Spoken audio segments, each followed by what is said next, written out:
میرا ایک سوال یہاں پہ میرے ذہن میں آ رہا تھا سبھی صاحب کہ ایک اچھا کلام کے لیے سب چیزیں ریکوائرمنٹ ہے، شاعری، کمپوزیشن، لیکن آپ ایک چیز سب سے ٹاپ آف دا لائن کیا سمجھتے ہیں کہ شاعری زیادہ امپورٹنٹ ہے، مطلب شاعری اچھی ہو یا اس کی کمپوزیشن جو عوام کے کانوں میں گونجتی ہے؟ اب اگر یہ بحیثیت نعت خواں آپ پوچھ رہے ہیں تو کلام کا انتخاب معیاری اس لیے کہ ہمیں عوام کی سطح کو اپنی سطح تک لانے کی کوشش کرنی چاہیے۔ اچھا، اگر اللہ نے ہمیں اسٹیج پر کسی حیثیت میں بٹھایا ہے تو مجلسی جتنی بھی تقاریب ہیں یہ تربیت گاہ کی صورت ہوتی ہے کہ آپ کسی مجلس کا انعقاد کر رہے ہیں، مجلس میں لوگ آ گئے ہیں، آپ بیٹھے ہیں، ان سے مخاطب ہیں یا انہیں کوئی شعر سنا رہے ہیں، تو اب آپ اپنی سطح سے نشر ہوں گے، ایک اچھا عالم، ایک اچھا پڑھنے والا، اور پھر اپنے مجمع کو اٹھا کر اپنی سطح تک لائیں گے، یہ ایک پڑھنے والے کی کامیابی ہوتی ہے۔ تو اسی لیے کلام کا انتخاب اچھا ہو، کلام کی جو فیل ہے، جو جذبہ اور کیفیت اس میں ہے، اس کو پڑھنے والا خود پر طاری کرے، تب وہ مجمع تک منتقل ہوتی ہے۔ اگر آپ اس کلام کو خود پر طاری نہیں کر سکتے تو پھر آگے آپ نہیں دے سکتے۔ جیسے ہم اپنی فیلڈ میں کہتے ہیں پہلے جو بھی کر رہے ہو خود انجوائے کرو، خود انجوائے کرو۔ تو یہی آپ فارمولا امپلیمنٹ کر رہے ہیں نا؟ بالکل، کسی بھی چیز میں اگر آپ کوئی کام کریں گے اور اس کیفیت میں آپ پوری سچائی کے ساتھ خود داخل نہیں ہوتے تو آپ کبھی بھی اس کیف کو آگے منتقل نہیں کر سکیں گے، اس فکر کو آگے منتقل نہیں کر سکیں گے۔ تو اچھا کلام اور اچھی پڑھت دونوں بہت ضروری ہیں۔ سر جنا کیپ آپ کا دیکھ کے مجھے الحاج خورشید احمد صاحب، اللہ غریق رحمت کرے، اللہ ان کی مغفرت کرے، وہ یاد آ گئے۔ ان کی سے ریلیٹڈ بتائیں آپ مجھے، آف کیمرہ بتا رہے تھے کچھ واقعات، مزیدار واقعات، آج میں چاہتا ہوں کہ ذرا کھولیں آپ۔ یہ جنا کیپ کی ظاہر ہے کہ ہماری ایک تہذیب روایت ہے، بر صغیر کے مسلمان اور مسلمانوں سے پہلے، یعنی اس کیپ کے جنا کیپ ہونے سے پہلے بھی ہندو اشرافیہ میں بھی اس ٹوپی کو، جنا کیپ کو شیروانی پر لوگ لگاتے تھے۔ پھر قائد اعظم نے پہنی تو اللہ نے ایسا سجایا ان کے سر پر کہ پھر یہ جنا کیپ مشہور ہو گئی۔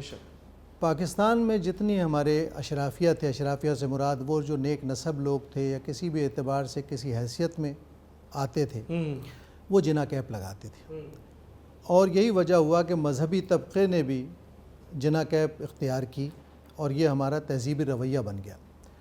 تو پاکستان کے اولین تمام ثناءخواں، اگر آپ شروع سے چلیں اعظم چشتی علیہ رحمہ سے خورشید احمد تک، خورشید احمد سے فصیح الدین تک، بیچ میں قاری ویز ظفر قاسمی اور ادیب رائے پوری اور الحاج قمر الدین انجم، جتنے بڑے نام ہمارے گزرے ہیں نعت خوانی کی دنیا کے، سب کا ایک طریقہ کار تھا کہ وہ سب جنا کیپ لگاتے تھے۔ ایک گروپ تو نہیں تھا الگ جنا کیپ والا؟ گروپ نہیں تھا، ایک تہذیبی رویہ تھا، ایک تہذیب کا ارتقا تھا مسلسل ہر نسل کے ساتھ، کہ ظاہر ہے کہ ہم بعض شعبوں میں بعض وضاقتہ کو اپناتے ہیں کہ پتہ چلے کہ بھئی یہ کس جب۔ پھر مذہبی طبقے نے تو اسے بہت اہمیت دی، علماء بھی لگاتے تھے اور اب تک لگاتے ہیں۔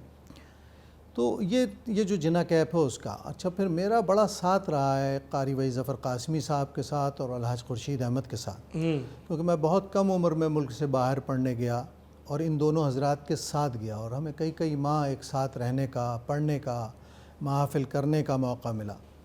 تو اس میں الحاج خورشید احمد صاحب کو سمجھنے کا، قاری صاحب کو سمجھنے کا، ان کی پڑھت سے کچھ سیکھنے کا، ان لوگوں کی مجلسی زندگی کو دیکھ کر کیسے بیٹھنا اٹھنا ہے، کیسے بات کرنی ہے، کیسے طریقہ، تو وہ سب اتنا کانفیڈنٹ ہو جاتا ہے آدمی کو کہ ہمارے زمانے کا جو نعت خواں ہوتا تھا وہ ون مین آرمی ہوتا تھا۔ اچھا، اس کے دائیں بائیں کوئی نہیں ہوتا تھا، آگے پیچھے کوئی نہیں ہوتا تھا، وہ اکیلا چلتا تھا اور اکیلا ہی کمفرٹیبل ہوتا تھا۔ تو اتنا وہ تہذیبی اس کی یوں سمجھ لیجئے کہ تربیت ہو کوئی جاتی۔ دلچسپ واقعہ تو شیئر کر رہے ہیں نا سبھی صاحب، آپ تو بالکل ایسے سیریس بیٹھے ہوئے جیسے کل ہم دونوں کو پھانسی ہے۔ تھوڑا سا مجھے پتہ ہے موصف خواتین و حضرات بہت جولی ہے، اور سبھی صاحب نے بلکہ مجھے آف دا ریکارڈ مجھے اجازت دی کہ یار جس طرح کرنا ہے کرو، کھل کے آؤ، کوئی ایسی مسئلے کی بات نہیں۔ لیکن تو یہ تو سویم والا پروگرام نہیں بنانا میں نے، یہ آپ نے الحاج خورشید صاحب کا اور کوئی واقعہ ایسا بتایا مزیدار کہ جو اصل میں یہ سب بڑے لوگ تھے، اور یہ اپنے چھوٹوں سے بھی، اور سفر میں خاص طور پہ وہی ساتھی اچھا ہوتا ہے جو بے تکلف ہو۔ تو جب پہلی مرتبہ قاری وحید ظفر قاسمی صاحب، میں اور خورشید جب کینیڈا جا رہے تھے دوسری بار، پہلی مرتبہ تو میں اکیلا گیا تھا، تو خورشید بھائی نے کوئی ظاہر یہاں سے 14 گھنٹے کی فلائٹ ڈائریکٹ PIA سے ہوتی ہے، تو خورشید بھائی نے کوئی 7-8 گھنٹے کے بعد کہا کہ یار میں بہت تھک گیا ہوں بیٹھے بیٹھے، تو میں ذرا ٹہلتا ہوں جہاز میں. تو قاری صاحب بھی بزلہ سنج آدمی ہیں، انہوں نے کہا ایسا کر ٹہلتے ٹہلتے تھوڑا سا باہر بھی ہوا، بالکل فریش ہو جائے گا. تو اس طرح کے جوکس کرتے تھے ہم، آپس میں کھیلتے تھے، کرکٹ کھیلتے تھے اچھا وہاں. کرکٹ بھی کھیلتے ہیں. اور محافل کے بعد پھر جو وقت بچتا تھا اس میں خوش طبعی سارے لطیفے ہنگامے، ایک دوسرے کے ساتھ کشتی، اچھا کشتی بھی؟ سارے معاملات میں کہہ رہا ہوں، دوستوں میں رہتا. اور میرا خیال ہے ہم ہی نہیں بلکہ ہر عہد کے لوگ آپس میں جو کسی بھی شعبے سے تعلق رکھتے ہیں، وہ جب جمع ہوتے ہیں آپس میں تو ایک ظاہر دوسرے ہے کو کہ آپ خوش لوگوں کے لیے تو ایک دوستی یاری والا ایک ہاں، ماحول بھی ساتھ ہے، رہتے رہتے ہیں. کولیگس بھی ہیں. اور پھر ان لوگوں نے بڑا ساتھ دیا اور بڑا یوں سمجھ لے کہ میں ظاہر عمر میں، تجربے میں، شہرت میں تینوں اعتبار سے کم تھا. تو جب اتنے سینئر ثنا خانوں کا ساتھ ملے اور وہ آپ کو اونچ نیچ بتائیں، آپ کو کھڑا کریں، آپ کی پذیرائی میں ساتھ دیں، تو ظاہر ہے ایسے دوستوں کے لیے. مشکل سوال ہے. اب دیکھیں ویسے تو الحاج خورشید صاحب، دیکھیں ہر پھول کی اپنی خوشبو ہوتی ہے، لیکن اگر میں آپ سے کروں کہ الحاج خورشید صاحب، قاری وحید ظفر کاظمی، صدیق اسماعیل، ان تینوں میں سے آپ کا فیوریٹ کون سا ہے جس کو آپ میں سمجھتے ہیں کہ گاڑی میں سن رہے ہیں یا کبھی دل کر رہا ہے سن رہے ہیں، وہ کون ہے؟